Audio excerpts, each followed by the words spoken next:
Before the kids came along, I considered myself an artist, a writer, really a traveler. I was filling my life with art and creativity and wonder. And it was a beautiful life. I was traveling all over Europe, visiting just castles in Austria. I was in Russia, Hungary, Romania, Serbia, just on all sorts of adventures and doing mission work, just exploring the beauty and the art of these old worlds. And to support myself on these missions, I had a jewelry making company. And so I was creating jewelry, and I was also doing a lot of other sewing projects, art projects. I was studying oil painting, and my world just really revolved around my passions. About 24 years ago, 10 months in on our marriage, arrived an adorable little boy, and he became my world and he became my passion. And creating a home for him to grow up and thrive in became my art. And everything revolved around my little sweet baby who was going to grow up to be somebody amazing. And my whole life began to reflect my goal to raise a curious and creative child who would be full of good character and self-sufficient. And I began to set aside my own creative passions and focus more and more on the home I was creating for my child to grow up in. When he was a baby, there were still nap times. There were still times when Daddy was playing with him and I could sneak away and do a little painting and a little art and a little reading. But more and more as he got older and became more demanding of my time, I began to put away my art supplies and I began to put away my sewing machine because, you know, toddlers and sewing machines, toddlers and oil paints, these things just don't go well together. And I just began to lock up my passions and kind of forget about them because I was so busy and so focused with creating a home for my family. 14 months after my first child was born, number 2 came along, and she was the wild one. And from day one, she needed all attention all the time. And it began to be a little more about survival than even creating a beautiful home for these 2 children to grow up in, because number 1 was going on 2 years old and number 2 was learning to crawl. And by the time number 2 was crawling, number 3 was on the way. So more and more and more, I was just focusing so much on keeping these sweet little children alive and less on any of my passions or interests. And it was just a season in my life where there was really no time at all to focus on my passions. My husband and I had kind of an idea that maybe he would work 4 days a week and then he would stay home Friday with the kids so that I could have some time to myself. And after 3 years of, every day revolving around these little ones, to have one whole day to myself to just be me? Who was I anyway? And so on those days off, I would feed the baby and I would head off to a bookstore and a coffee shop, and I would just kind of sit there thinking, okay, what am I gonna do with my free time? It seemed kind of funny to not be running around after my babies. And I began to remember how much I love art and poetry and journaling and creating. And so I began to add a few of my passions back into my life.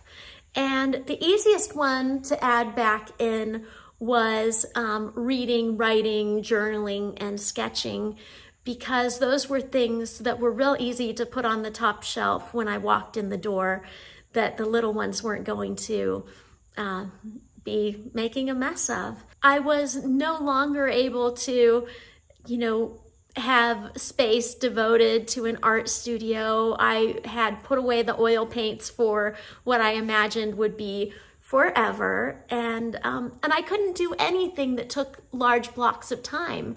And so I began to think, what can I do that I really love that doesn't take much time, that I can do on a Friday? And I began to do these little projects and little things. I got into writing poetry, writing short articles and stories about my life, photography, and mural painting. That was another thing I started doing when all my babies were little.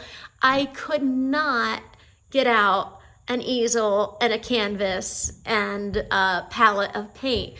But what I could do was paint the walls. And so I began to get just some acrylic craft paint, and I'd put it into a cup, I'd get a paintbrush, and I would just begin to paint the walls of our castle.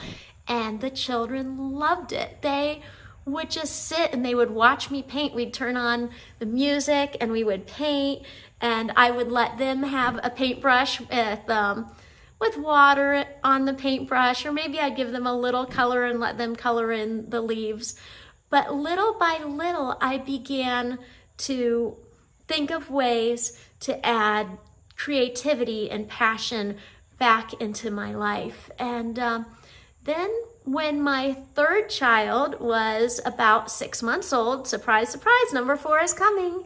And around this time, I was teaching a homemaking workshop and had a little homemaking club and gardening club at my house once a week, because as I was beginning to get into like some gardening, got into raising chickens, I had gotten a couple of goats, the moms around me in the community were like, how can you do all that? Well, you have 3 kids under 3 years old.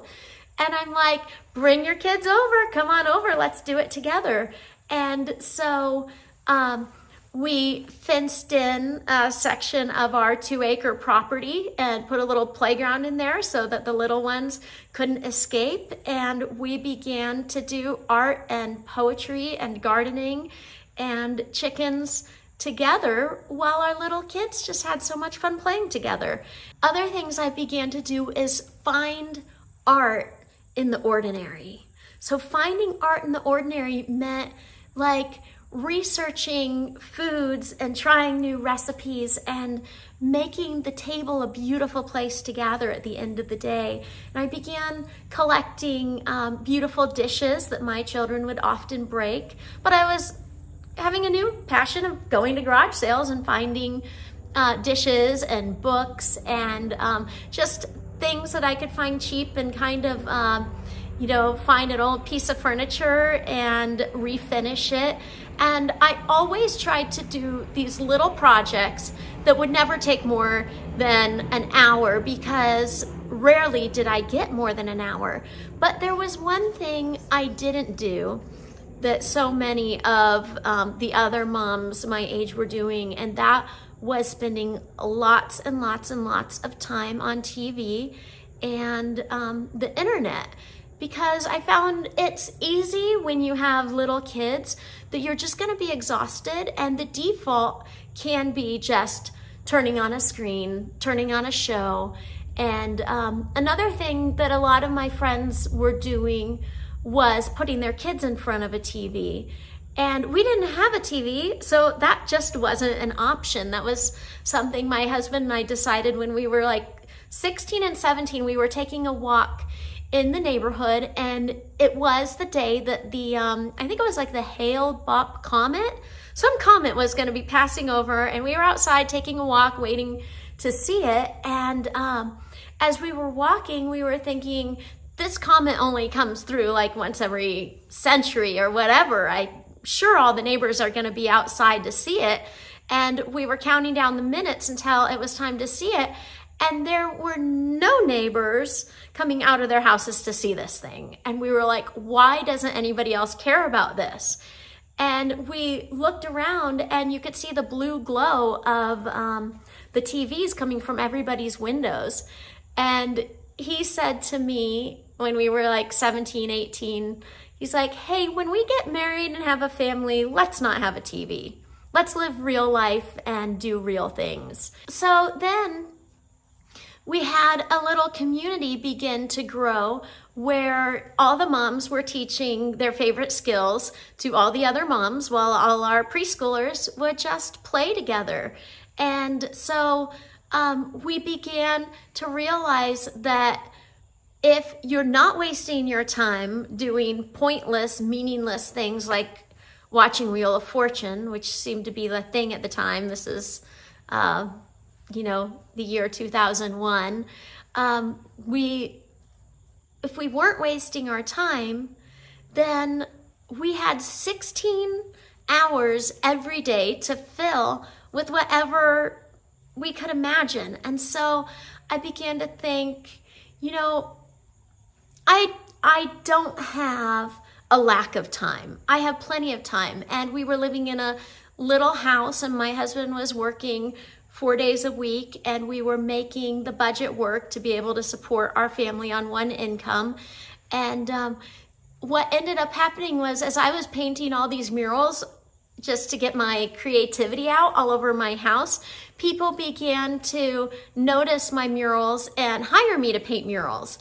And so that began to be something I was doing on my Fridays off, is painting murals, and found out that people would pay like 10 or 20 or $30 a square foot for these murals. And so that change in my life from giving up the oil painting on canvas and starting to paint on the walls of my house turned into an income source for our family and a creative outlet for me, because some of us are created to be creators. And I just feel like it's such an important part of our lives to create. And being a mom and running a home, it can be so easy to just get into this default mode where it's just survival.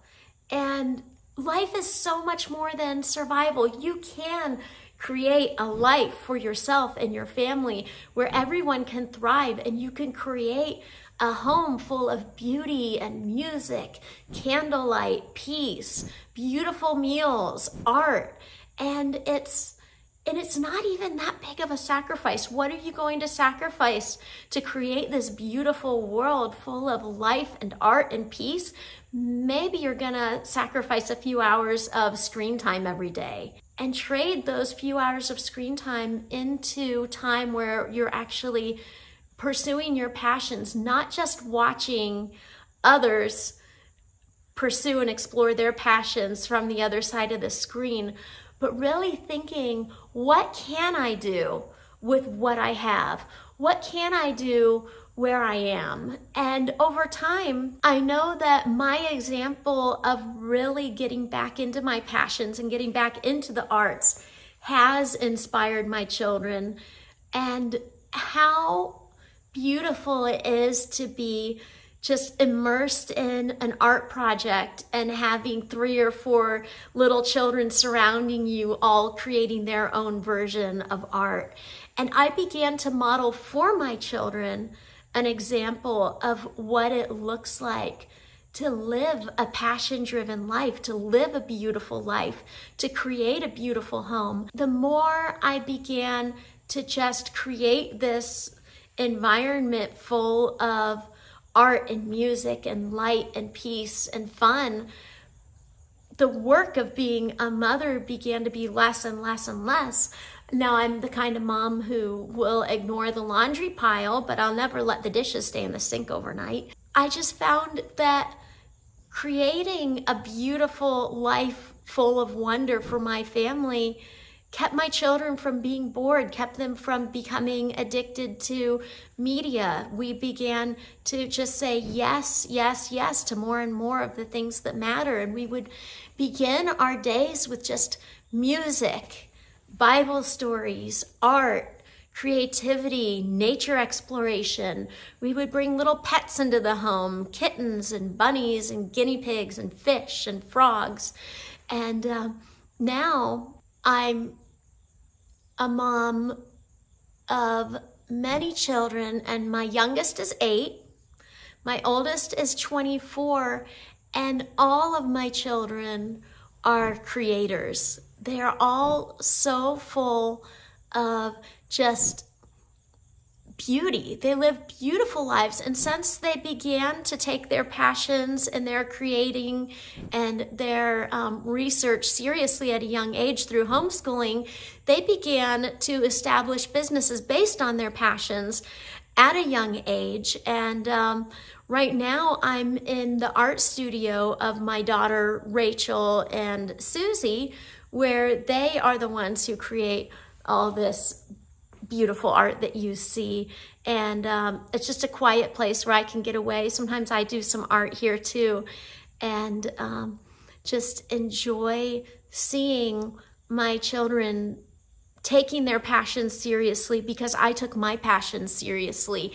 And in the world we live in now, your creativity and your passion, your character, your work ethic, your problem-solving skills are so much more important than academic learning. What you memorize and what you know just doesn't matter nearly as much as your skills and your experience and your heart. I want to raise children who are able to wrap their lives around their passions so that they can really develop their passions in such a way that they can support themselves through their passions, and so that they can work in a field that they love. And so when your children are 10, 11, 12, 13 years old and they begin to have interest in things that could someday become a career, if you embrace that and you allow them to organize their entire education around their passion,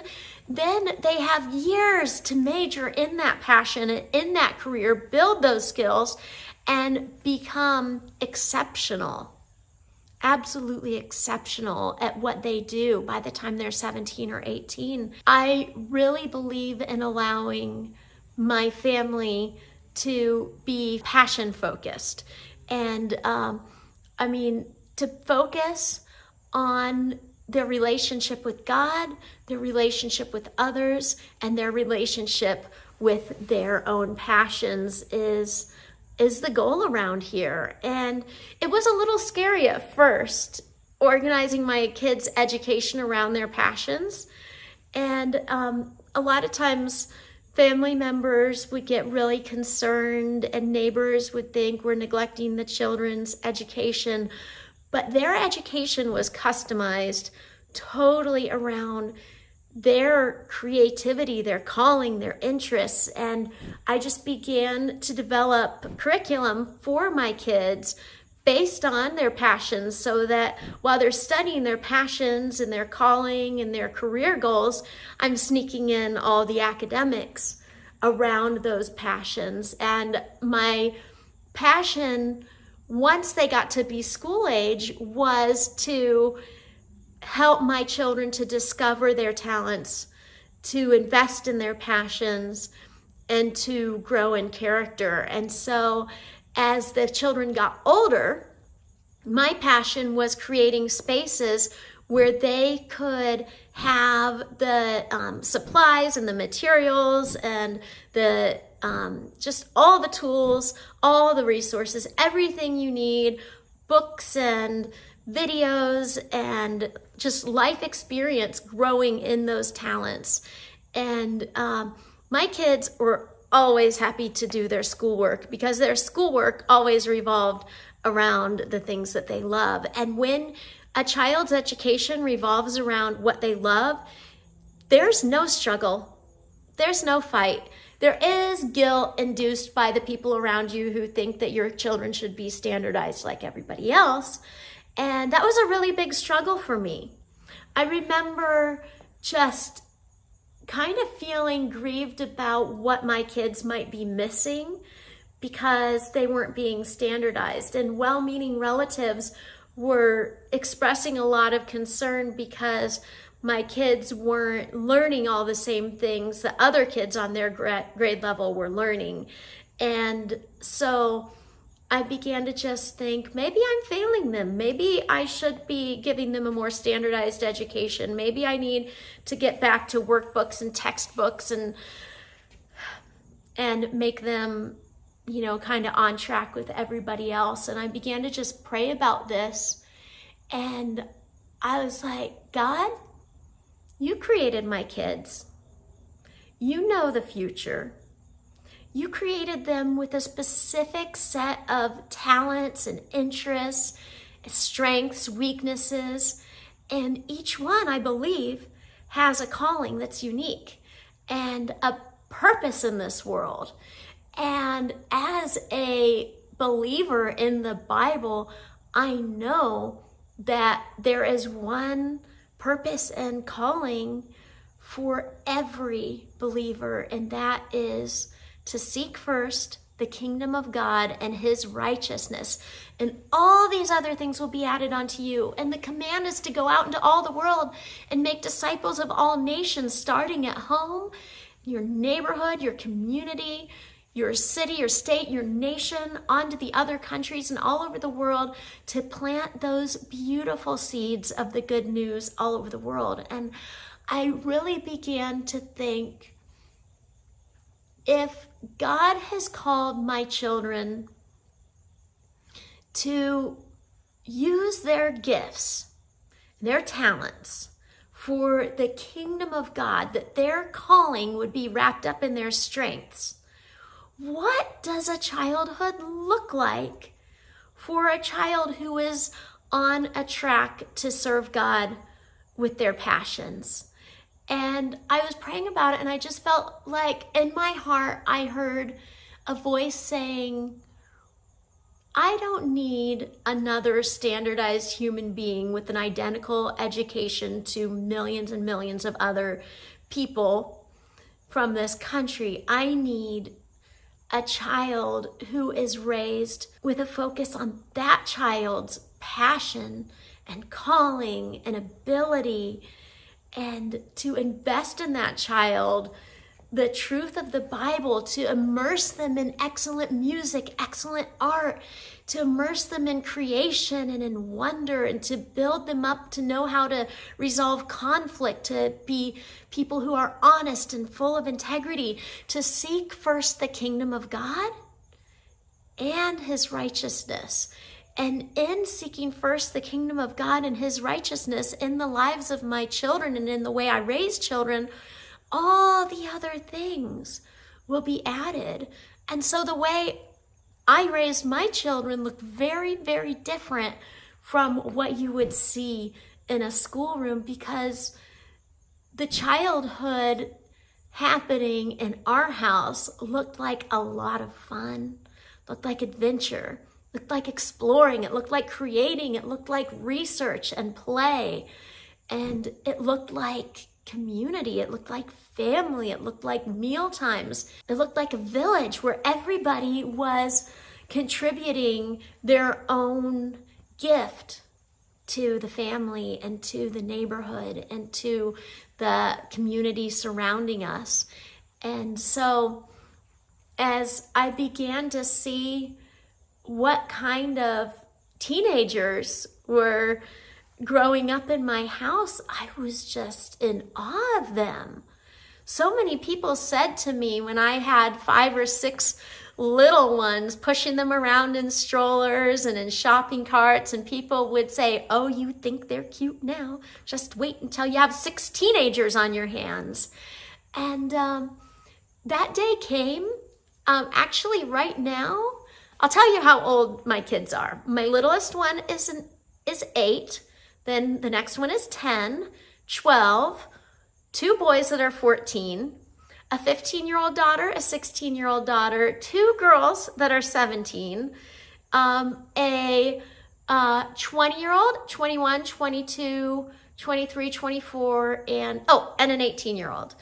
And so right now, as I just think about each one of them and how they are making their way through the teen years and how they are just embracing life as independent adults, I'm just so thankful that I was willing to be brave and that my husband supported my crazy ideas of building a life and an education for my children around their passions, their calling, their strengths, their weaknesses, instead of this idea, this ancient idea. It's actually not ancient, it's like vintage, 50-year-old idea of, educating children just so that they can get a diploma to get another diploma to get another diploma. And I wanted my children to be equipped to go into the world as young adults, already having majored in their gifts and their talents and the careers that they wish to pursue. And so embracing the passions of my children means letting go of things that are irrelevant to that passion, to that calling, and to that skill set needed to thrive in this new world. And it's a completely different skill set that's needed now than was needed, 30 years ago. And the textbooks, the workbooks, the classroom systems that school kids are involved in now, it's very much the same as it was in the world 30, 40 years ago, before all these amazing advances in technology. Your child doesn't need to have an education based on knowledge. They have AI in their pocket. They need to know how to use it, but they need to have skills. They need to have experience. They need to be thinkers. And they need to be willing to embrace careers that require more than a diploma. And we need to be honoring careers that require hard work, innovation, creativity, and specific skills. Kids these days get a general education for like the first 14 years. 14 years of the average American's life is wasted on general education. It's not until after the first 14 years that you really get to go deep into a major. Why should we give kids a general education when we could be giving them a customized education based on their talents and their skills, their interests, their career goals? Why wait until they're 20-something to begin developing skills for being excellent in a career? Why not begin to invest when they're 6, 7, 8, 9 years old? My children are investing their time and their energy in their passions and in their future careers before they even know how to read. And I'd like to encourage you to really take these things to heart. We don't live in the same world that you grew up in. We don't live in the same world that your mother grew up in. Times have really changed, and we have this incredible opportunity to set ourselves free from standardized education and to create a customized education, a customized childhood where you and your children can thrive together pursuing a life that's beautiful. And the life that you desire your children to live, it's so much more than education. So much more.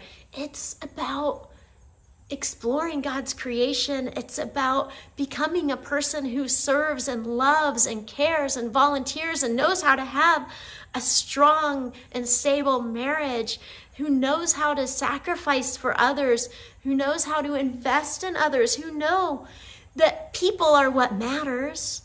And I want to encourage you to not be afraid to build your life, not only around your child's passion and career and the possibilities you have with raising awesome humans, but in your mothering, to really just consider who you are. What are your passions? What are your gifts? What are your strengths? Who are you meant to be? As you mother, you're going to create an environment where your children can thrive, but their greatest curriculum is you. You are the example. You are their curriculum. They are looking at you to figure out what an adult is. And why don't you just make that a little more interesting? Why don't you make being an adult a little more fun for your family? Do you think that your kids really want to grow up to be a person who just does chores and social media and TV and driving around in the car all day to take everybody to where they're supposed to go and be completely exhausted at the end of the day, and you never get out of survival mode? You are your child's curriculum. The way you're living is the way you're teaching them to live. So the first thing is make your own life beautiful. Make time for your passions. Make time for your devotions.